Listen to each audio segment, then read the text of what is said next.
Good morning, San Antonio. I'm student meteorologist Khalil Ray, and look at this temperature. Already feeling toasty outside, sitting at 76 degrees. Now, with that toastiness comes lots and lots of humidity, thanks to that strong wind coming in from the south at 14 miles an hour. Now, we're going to keep that humidity with us for the rest of the day, unfortunately, with those temperatures rising to 86 degrees. Have a slight isolated chance of storms later on during that rush hour, so definitely be careful or carry an umbrella with you on your way home from work. Now, National Radar is showing a storm system starting to move into Missouri, and that is also a system that's going to bring us that isolated chance of showers and storms. So there's going to be that warm front that's pushing along the Ohio River Valley, bringing in some more of that heavy or steady rainfall. And then here's where that low is. Going to see that cold front in a moment drape all the way down across West Texas, which is bringing in some of those slight moderate showers that we're seeing in the hill country currently.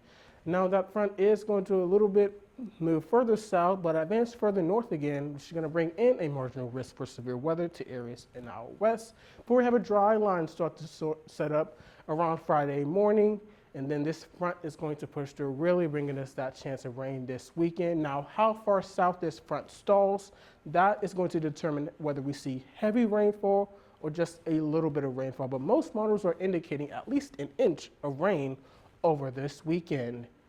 Now, here's that local radar. We'll see some of those very, very light showers developing in the hill country between Kerrville and San Angelo.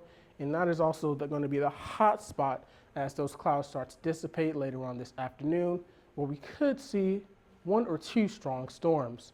Futurecast indicates here we're going to see some isolated showers, mostly to our east, before we do have some heavier rainfall in areas of our west. So we're going to kind of be in that force field of not really seeing much rainfall, but there is still that 20-30% chance of an isolated shower or storm in our area.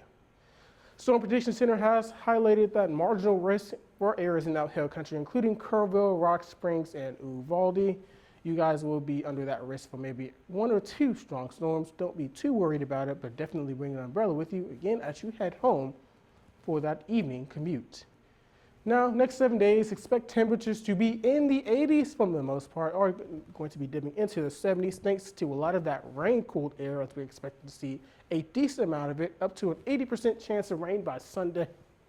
Before we do warm up just a bit and unfortunately keep that humidity with us until about Wednesday, finally start to see lots of sunshine returning to our area. So yes, we are starting to enter that spring-like weather pattern very, very early into March. And of course, for more weather updates on our potential rain chances, stay here with us at UIW Weather.